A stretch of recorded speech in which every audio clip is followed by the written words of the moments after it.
situation. I'm curious as to what's going on now. I'm gonna link the video in both chats. You guys can check it out. Like, if you enjoy it. Let's see what's going on. Capcom got what they deserve. That's one hell of a title. Something nobody expected just appeared in Capcom's latest financial report for Monster Hunter Wilds. Not even their own leadership would have expected this, because in the first month, Wilds sold 10 million copies. That's utterly extraordinary. But then came the following quarter, after its launch quarter, where it sold just 477,000 units. Obviously, that's still a lot of games, but Capcom's own board called these numbers, quote, soft. Now, with that in mind, look at this latest quarter. It has sold just 160. This is the one where people were talking about how Rise beat Wilds for sales. Which is, I don't think that's super surprising, because I kind of feel like there were probably quarters where World also beat Rise, right? We've had this before. Didn't we have before situations where World beat Rise? I would imagine so. Yeah, but Rise was like $9.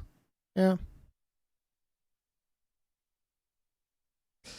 Struggle, they sold 10 million in 1 month. I think they planned on selling even more than 10 million. I think they expected even more. The problem is that the Wilds had a huge drop off. I think it's also because people were expecting, because like one of the things that we got to keep in mind is whenever it comes to this situation, this is what I always talk about. And this is for every video game. It's not just Monster Hunter Wilds, but they're like, let's say that this is the group of people that are playing the video game that you're talking about, right? This circle. That means that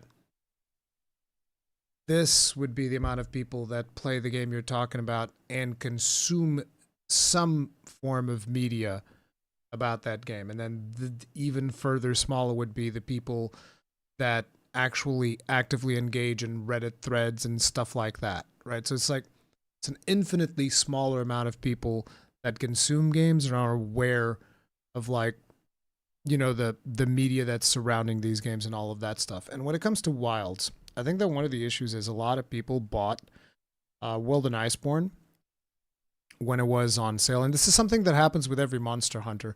Rise had this as well. And I'm sure that, you know, whatever happens to be the game that comes after Wilds is going to have that as well, where you're going to have the ultimate version of Wilds, which is going to, I don't know, let's assume that I'm correct in my musings and that it's Monster Hunter Wilds Frontier. You're going to have Monster Hunter Wilds Frontier, which is going to have terabytes of content. And then suddenly you get another base game. So let's call it Monster Hunter. What would it be? 7? 8? I don't know. Whatever. The next Monster Hunter game is not going to have as much content as Monster Hunter Wilds Frontier. And therefore, people are going to be upset. And at that point, Monster Hunter Wilds will eventually outsell the next Monster Hunter. I just feel like that always happens with every Monster Hunter Wilds game. It's not necessarily a bad thing. Now, the drop-off of this one was more significant, obviously because of the performance issues as well, but also because a lot of people just expected endgame content at the level of Monster Hunter World Iceborne's Guiding Lands, or Monster Hunter Rise Sunbreak's Anomaly Grind, which base games never have that endgame. But it doesn't matter how much content creators like myself, Eric's, Ark, probably you know Hunter, Jcan, everybody, we were all telling people, listen, this is a base game. It's not the ultimate version. But a lot of people just don't consume that media. They just don't know. So they come into it and they expect, oh yeah, Wilds will have more content than the previous one and more endgame than the previous one. Because if you just look at sheer amount of content, we already have more endgame content than base Monster Hunter World and base Monster Hunter Wilds, even if you take into account like all of the updates and all of that stuff.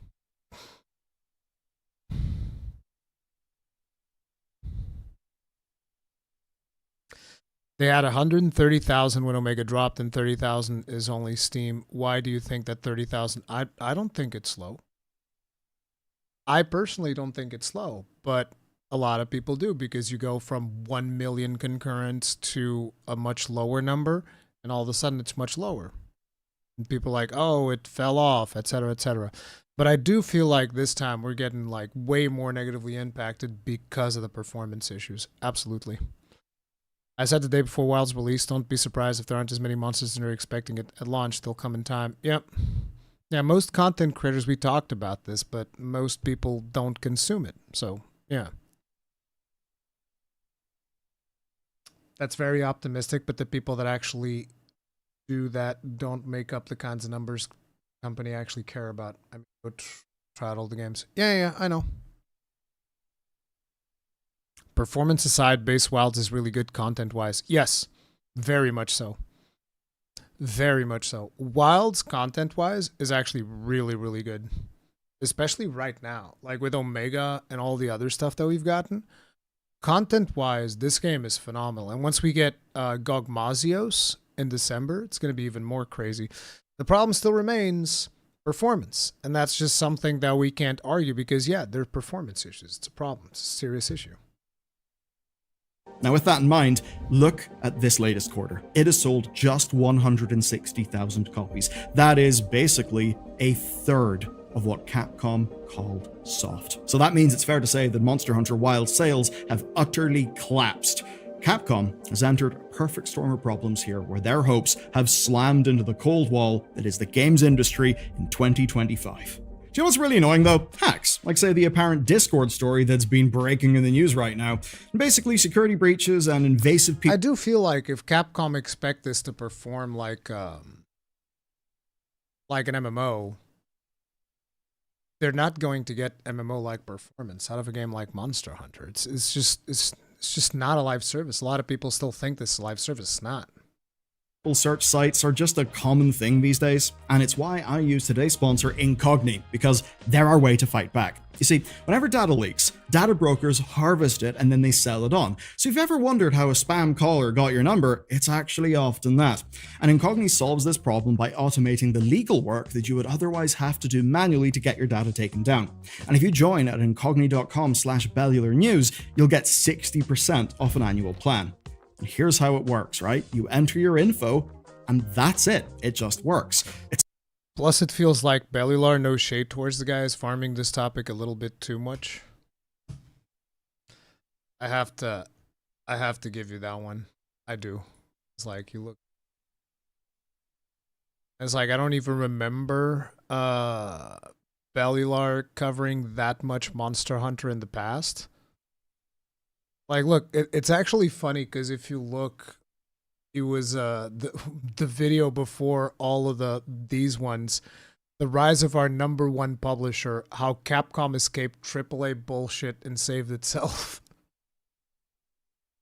So this is probably like, I'm assuming that in this video he's talking like very positively about Monster Hunter franchise, because this was during the heyday of when, you know, Rise was finally kind of fixed like 4 years ago.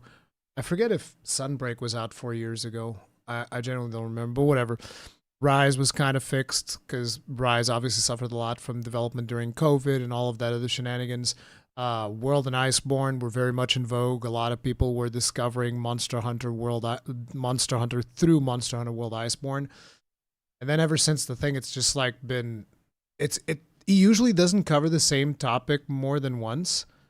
And it's just like, you know, justifiably so, because, you know, you should criticize some of the stuff that Capcom's been doing with Monster Hunter. And I've said to myself that, like, I don't think that they should do microtransactions until they fix the performance. This is something that I've mentioned multiple times, but he has been, like, really just tearing into them.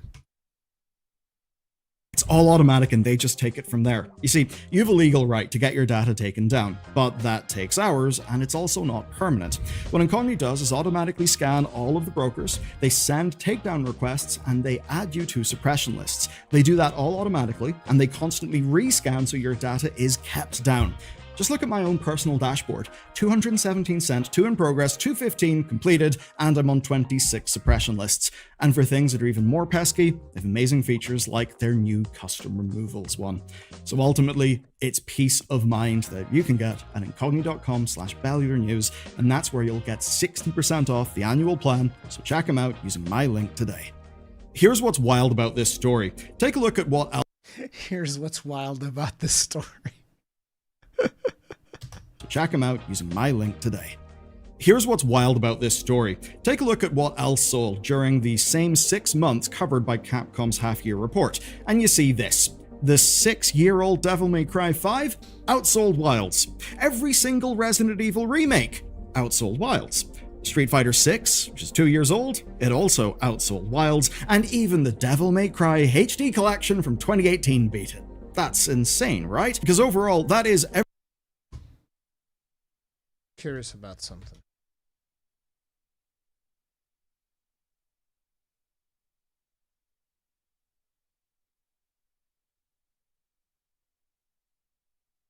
Devil May Cry has sold over 10.7 million units across all platforms. Okay, so they're kind of like reaching the same units of Resident sales.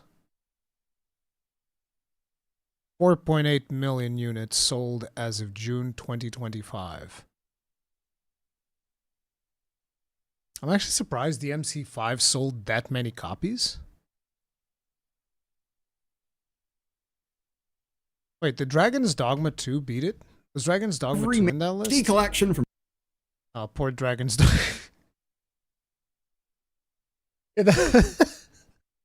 Poor Dragon's Dogma 2 doesn't even qualify to be talked about. Feels bad, man. Where's my Dragon's Dogma 2 peeps at? Feels bad. Oh no. 2018 beat it. That's insane, right? Because overall, that is every major franchise game Capcom tracked selling more than Monster Hunter Wilds, the big shiny new Monster Hunter. And that even includes the previous Monster Hunter from 4 years ago. For a taste of that, Monster Hunter Rise sold 254,000 copies this quarter. So that is the 4-year-old game beating the new one by nearly 100,000 units, which is kind of wild. And just think about what that means. I just want to point out, is he going to bring up the fact that people hated Rise when it was out? Maybe even more, well, not more than Wilds, because Wilds has the performance issues, but you take away the performance complaints, and I would say that people hated Rise significantly more than people hated Wilds. Or is that just not going to be a talking point? I'm curious. Your flagship launch is getting outsold by its predecessor and by your entire back catalog. And yes, he's also not bringing up the fact that this was in a is it still in a deep discount? I know that it was deeply discounted not that long ago. Let's see.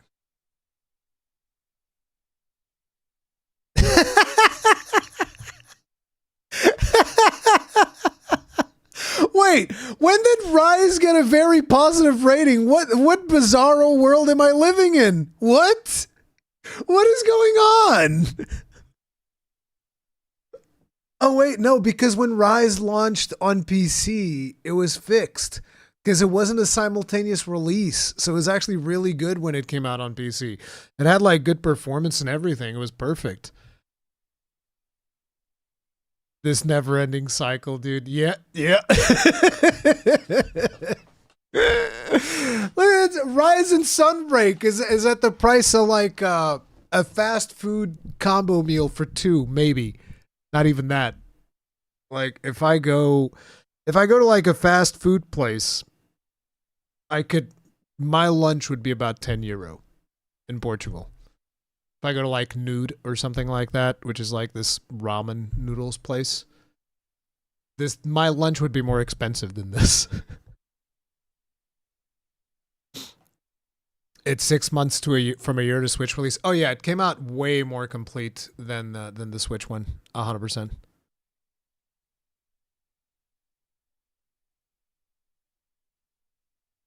That's the kind of performance that should be ringing alarm bells. But actually, there's a reason why it isn't. You see, the financial report reveals a lot more than just Monster Hunter having struggles, because actually, other stuff's doing amazing. Devil May Cry just had a hyper-popular animated series release. Not all of the core fans love it, but at least it seems to have correlated with copies of that game flying off the shelves. Well, the digital shelves. Then there's Resident Evil Requiem's announcement that would have sparked renewed interest across the whole franchise. Street Fighter just got a Switch 2 port and a new season of characters. So ultimately, while Wild sales have utterly collapsed, and that is true, Capcom have still managed to post their highest ever unit and catalog sales. I mean, hell, their entertainment equipment division grew 378% year. I think it's also important to bring up the fact that Capcom is not like a lot of companies have a tendency to do. It's like, oh, this game isn't performing, let's fucking abandon it. Capcom has been steadily developing more content for Monster Hunter Wilds. We're getting another content update in December, and we just had the Monster Hunter Festa, which was a championship dedicated, well, not just a championship, but like, you know, a celebration of all things Monster Hunter, so on and so forth. So it's not like they're cutting and running. They did abandon Dragon's Dogma 2, though. Yeah, I will say that. That was dirty. They did do Dragon's Dogma 2 dirty. On year. Now, no, that's not them launching a console. It is, of course, pachinko parlors and patchy slots and all of that fun stuff over in Japan. But as for Wilds itself... Pachinko! Oh, man. Japanese culture is weird, dude. I mean, yeah, those numbers are soft. But here's the sort of crazy thing. It's still the second best-selling game of the year in the US as of September. NBA 2K26 only just displaced it. And of course, it was always going to do that. It's the big sports game, and one that's really loved in America. Wait, well, people... Borderlands 4 is third? The Elder Scrolls 4 Oblivion is 5? Bro, where's Night Rain on this list? What is going on, bro? Did people not... How many units did Night Rain sell? This is crazy, dude.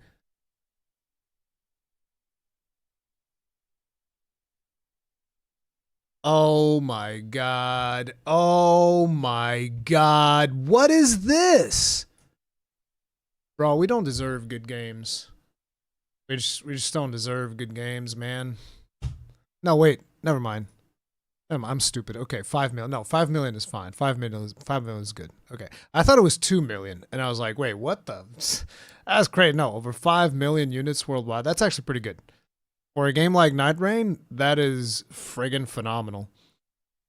I literally know nobody who bought Night Rain. You need a better group of friends, my friend.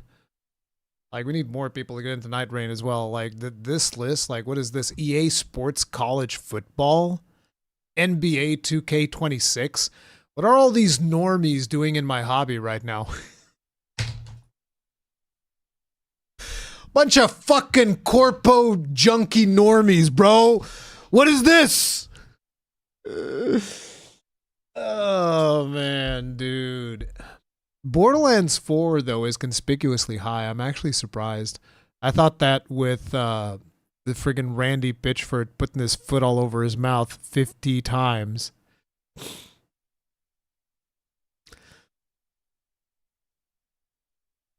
To do that, it's the big sports game, and one that's really loved in America. Well, people play it, they're often angry with the company who makes it, but I mean, hey, that's not really news. Now, Monster Hunter Wilds' weak trailing sales are basically just disappointing, but they're not going to cause an overall panic at the top. Not yet, at least, because overall, the health of Capcom is actually really good. And they'll have seen the pattern, which is this. Every one of those back catalog games has a reason to be selling right now. There's external momentum, new content, platform launches. Essentially, Capcom doing something and actually getting rewarded in sales. So, what about Wilds? Why is it not getting the same boost? And discounts. There's a reason why they're all selling more, and also there's discounts. Massive, deep discounts. Is it not getting the same boost even as people are still buying Monster Hunter Rise in droves? For the easy answer, just take a look at Steam. We see 29% positivity in the recent reviews, 48% positive overall, and of course the performance problems do remain the major issue. And the promised performance plan from Capcom, well, it's not going to be kicking off fully until the winter, so loads of the problems still exist within the game. And by those metrics alone, Monster Hunter Wilds is a bad game, right? It's got a bad review score. Obviously, no one would buy a game with a score like that, even say when it's 30% off on the Steam Autumn sale. But there is a little thing that doesn't add up here, and it might be what Capcom are holding on to. because since September's content update started, the concurrent player count of this game has actually risen, and it's now the best that it's seen in 6 months. So people are playing Monster Hunter Wilds more right now. The best that it's been since 6 months? No. We had more when Omega came out. Unless he's including that. But like those numbers don't reflect that, because Omega was like 130,000. No. Yeah, this like 24-hour peak 32,000, but we had more. But I'm guessing he's just including that. He just doesn't have the picture or something. But yeah, when Omega came out, that's like, it was probably around here, right? When Omega came out, poof, big over 100K. That's probably that what it's seen in 6 months. So people are playing Monster Hunter Wilds more right now. They're just not convincing their friends to buy it. And with every new update, people keep on leaving negative reviews, to the point where they're slowly accumulating, whilst the positives are staying flat. But here's the thing.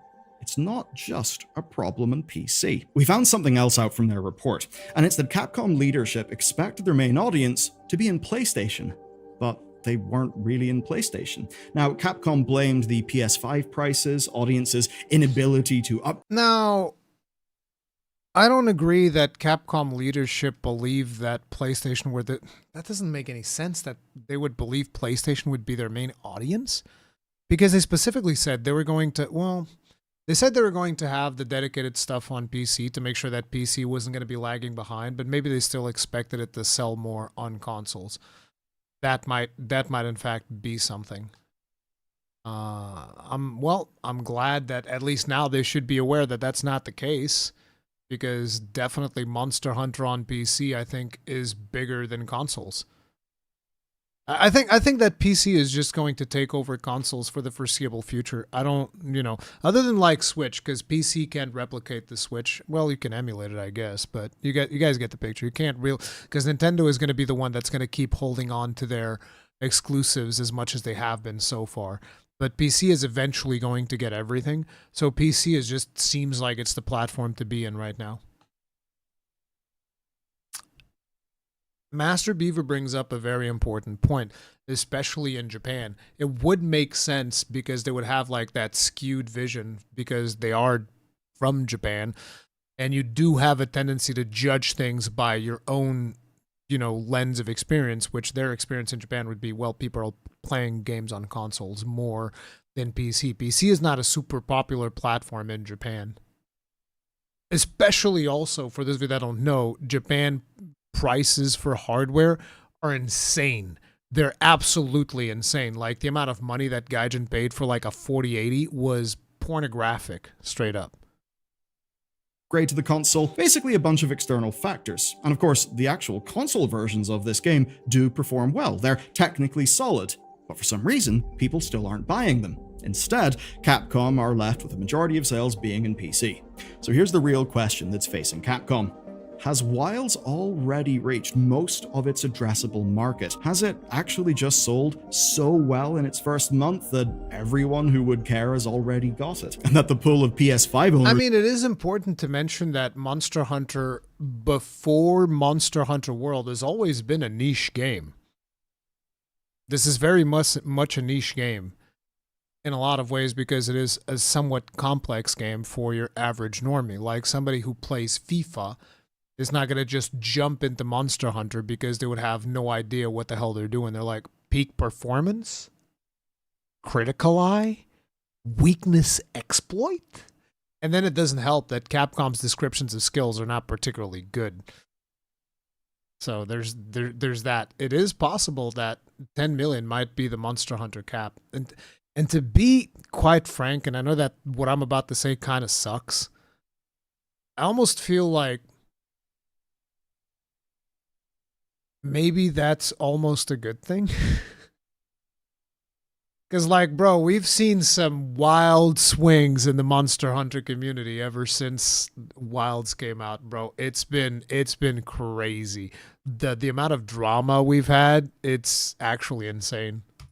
first month that everyone who would care has already got it, and that the pool of PS5 owners who would be interested in the game is just way smaller than Capcom basically hoped for. And, well, you know, it's not on PS4, which has still got a humongous install base. So that's not the only headwind. Wilds, of course, is lacking the external marketing catalyst that boosted Devil May Cry, right? There's no Netflix series dropping. And I guess without a much cheaper price point, they're basically stuck. They've got to fix the PC complaints, slash prices, and wait.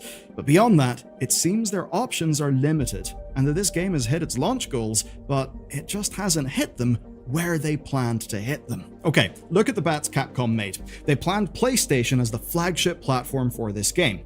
But this generation of consoles is barely outpacing the previous generation of consoles, and the PS5 audience that they expected basically This generation of consoles is just absolutely filled with nasty greed. That's what this generation of consoles is doing. Like, to the point where for a while, I only really cared about consoles, and this generation of consoles has actually gotten to a point where I'm just like, I'll just play everything on PC, thanks. Because, like, with all of the constant increases in price, either in PlayStation Plus or the segregation of the different places, like, I don't know if you guys are aware, but there used to be a time where PlayStation Plus was one price. It wasn't like friggin' 3 tiers. There was one tier of PlayStation Plus. Okay? So they're constantly, like, increasing the price of just about everything, and people are like, oh, and then they also go and they're just basically getting rid of physical media, because physical media, you know, you're going to struggle to find a game nowadays that you can just buy and actually have it full on disc.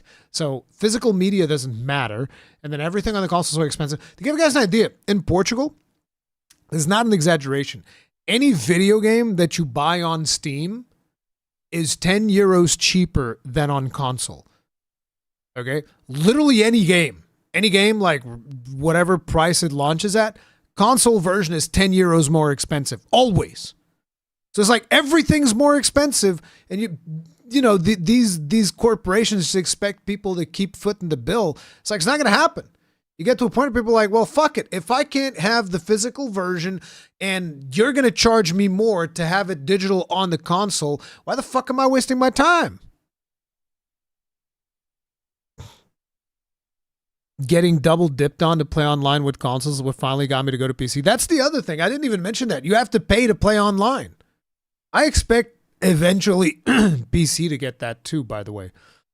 That's going to be one that I think it's look towards our future. That's where we're headed. Hopefully not, but we'll see. Doesn't exist yet. It does exist. There's just not as much of it. And meanwhile, a lot of other things have changed. Younger generations are spending 25% less in games this year, and one study suggests that 63% of players are buying fewer than 2 games a year. So basically, people buy things they absolutely want at launch, but otherwise they just wait for deeper discounts, and they're not spending as much money. And we can see that games have a long shelf life now. I mean, in this story, Capcom's back catalog pretty much proves that. And that creates another problem.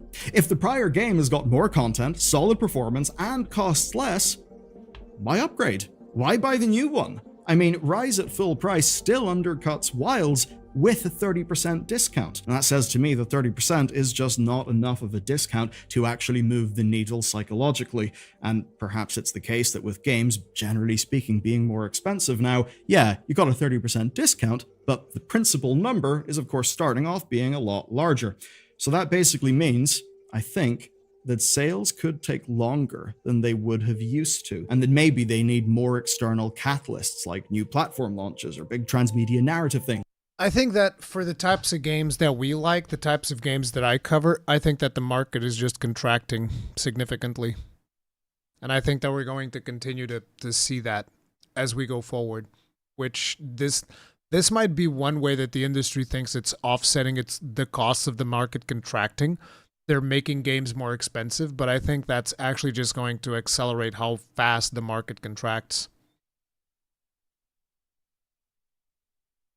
To actually get a game back into people's minds. So what we see is that launches can still succeed at reaching core audiences, the people who will just buy on brand alone. But everyone else actually needs convincing, and it seems the games industry has got to fight for its dollars quite a bit harder than in the past. And that is why Capcom can't easily expand beyond the audience that they've already reached. Basically, the industry in 2025 is simply different. So what can Capcom actually do about any of this? Well, there's a Fix the performance issues, first and foremost. I think, to be honest, that's it. Fix the performance issues, deeper sales like on Christmas or something like that. And I think Bob's your uncle. The problem is the language being used and how they're describing, oh, we're doing something with the CPU, it's going to be better, et cetera, et cetera, et cetera. I don't know if it's going to be enough because like the fixing that they need to do is significant. And then there's still, there's a lot of people in the PC market that quite simply do not want to use frame generation, which I understand. I understand that people are like, I don't want to reuse this frame gen nonsense. I don't want fake frames. I don't want fake resolution. They want the real deal. And it just feels like Wilds was designed with that in mind. And I don't know if there's an easy way for people to run this game without frame gen and FSR or DLSS. There's also other issues like connectivity. Yeah, the lobbies situation is also not fantastic, but I don't think that that is as big of a problem as performance. Of course, fixing up the PC performance issues, that will help the Steam reviews, and maybe once that's done, it'll be time to do the deeper discounts. And I think the deeper discounts will actually be needed to move that sales needle. That's just how visibility works on Steam. But I think that's not the real lesson of today. We need to look at what's actually happening, where across premium games, people have got more choices than ever, and in many cases, better games. And they've also got less money. So outside of hardcore player bases, people are buying fewer games. We've seen a lot of surveys and a lot of data too. And they're buying more AA games and indie games, which I think is actually a good thing. Suggest that, and that just means fewer chances being taken without some form of external push to poke your little human psychology to, you know, go and actually click the button and buy the game. So in that world, it'll be about the slow trickle of sales for years and years to come. That's basically Capcom's reality. And their other games prove it, and actually prove it in a good way. And the funny thing is, there's been this long-standing theory that gaming is recession-proof, because in a way, it's leisure, and generally, it's pretty good. I don't agree that gaming is recession-proof. I think we're about to see something. I think that 2026 is going to be one hell of a wake-up call for a lot of people in this industry. That gaming is recession-proof, because in a way, it's leisure, and generally, it's pretty good value for money leisure. But 2025 is actually testing that theory. And the question is which part of gaming it will actually apply to. Will it apply to premium AAA launches like this that are a big upfront cost, or would it apply more to live service games where it's death by many financial cuts? Now the good news for Capcom is they can still rely on massive launch bumps and then real good long tail catalog sales. That's a business model that's great when you've got a deep back catalog like their one. But the smaller publishers and the smaller developers, well, they may not last long enough to appreciate that.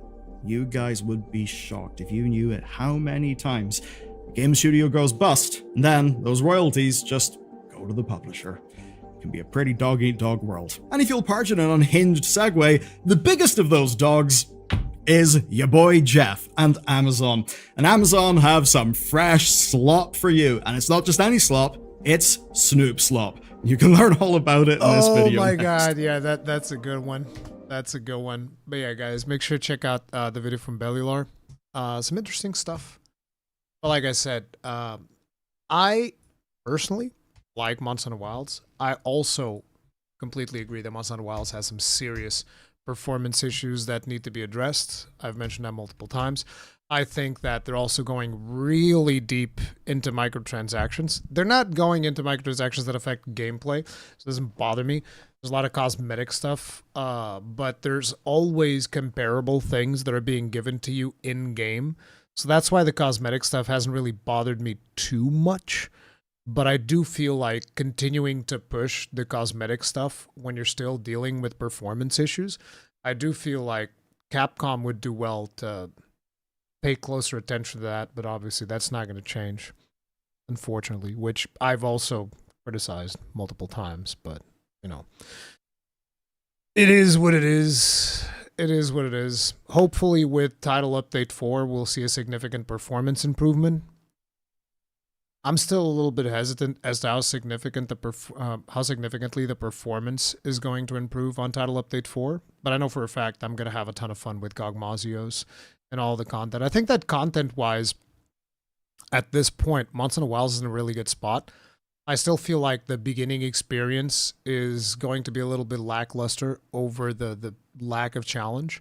I think that if you really want to enjoy the beginning experience, particularly for someone who's been with the series, you want to make sure that you do not use a lot of the really crazy things that they give you, like the Palico, the Sacred Recovery, and a couple of more things. Like, you guys know the playthrough that I did with the limited quality of life stuff that we have in the game.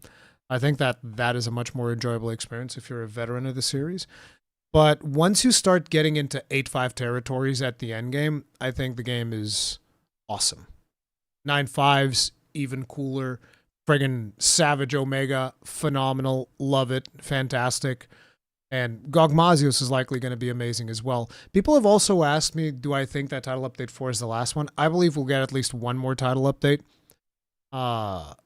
If not more, because like I said, I suspect that the expansion for this will probably be 2027, but we'll see how things pan out. But for now, yes, there are a lot of issues that do need to be addressed, and my hope is that Capcom will address them. Whether they will or not, we'll see. December.